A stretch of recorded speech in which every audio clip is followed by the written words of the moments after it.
O'zbekiston Superligasi. Xorazm o'z maydonida OKMKni mag'lubiyatga uchratdi. O'zbekiston Superligasining 2-turidan o'rin olgan Xorazm OKMK to'qnashuvi kutilmagan natija bilan yakunlandi. Urganchdagi Xorazm sport majmuasida bo'lib o'tgan bellashuvda mezbonlar 1-0 hisobda zafar quchib, mavsumdagi ilk g'alabasini rasmiylashtirdi. Mirjalol Qosimov jamoasi esa ikkinchi bor ketma-ket kichik hisobda mag'lub bo'lib, muxlislarni o'ylantirib qo'ydi. Uchrashuvdagi yagona gol ikkinchi bo'limda urildi. 52-53 daqiqalar atrofidagi hujumda Diyorbek Ortiqboyev raqib darvozasini ishg'ol qildi. Epizodda Aziz Ahrorovning uzatmasi muhim rol o'ynagani qayd etildi.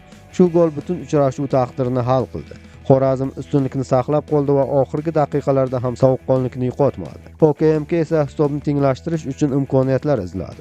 Ammo mezbonlar himoyasi jips harakat qildi. Xorazm o'yinni tartibli olib bordi. Ayniqsa markazdagi kurash va ikkinchi to'plar uchun jangda o'zini yaxshi ko'rsata oldi. Natijada tabloda 1-0 hisobi o'zgarmasdan qoldi. Shu tariqa Urganchdagi g'alaba Xorazm uchun mavsumdagi birinchi katta quvonch bo'ldi. OKMK uchun esa bu mag'lubiyat hozirning o'zida xulosa chiqarish kerakligini bildiruvchi signal. Ikki tur ketma-ket 0-1 hisobda yutqazish chempionlik maqsadidagi jamoa uchun og'ir tormoz. Nasaf Jizzaxda Sug'diyonani mag'lub etdi.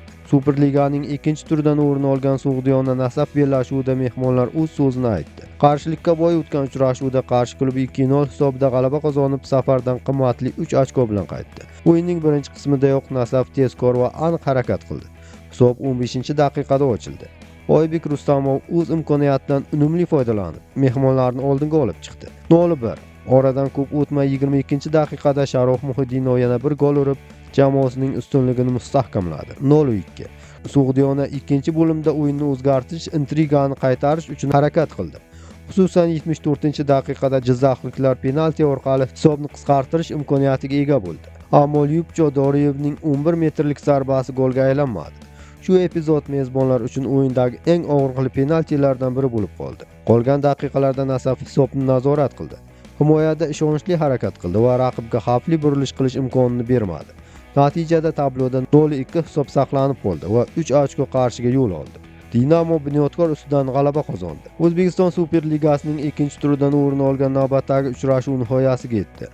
Toshkentdagi Bunyodkor stadionida kechgan bahsda mezbonlar Samarqandning Dinamo klubini qabul qildi. Qiziqarli va murosasiz kechgan o'yinda mehmonlar 1-2 hisobda g'alaba qozonib, 3 ochkoni qo'lga kiritdi. Uchrashuvning dastlabki daqiqalaridan tashabbusni o'z qo'liga olgan samarqandliklar tezkor gollarga erishdi. 7-daqiqada Azizbek Omonov hisobni ochgan bo'lsa, oradan 8 daqiqa o'tib Firdavs Abdurahmonov farqni 2 ga oshirdi. Birinchi bo'limda Bunyodkor futbolchilari vaziyatni o'nglashga harakat qilgan bo'lsa-da, Dinamo himoyasi ishonchli o'yin ko'rsatdi.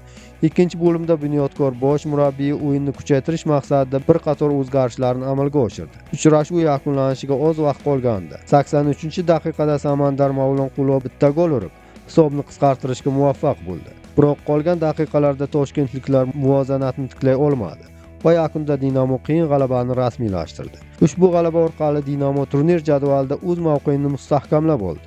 Bunyodkor esa navbatdagi turda xatolarni tahlil qilib, keyingi bahslarda tayyorgarlik ko'rishga to'g'ri keladi.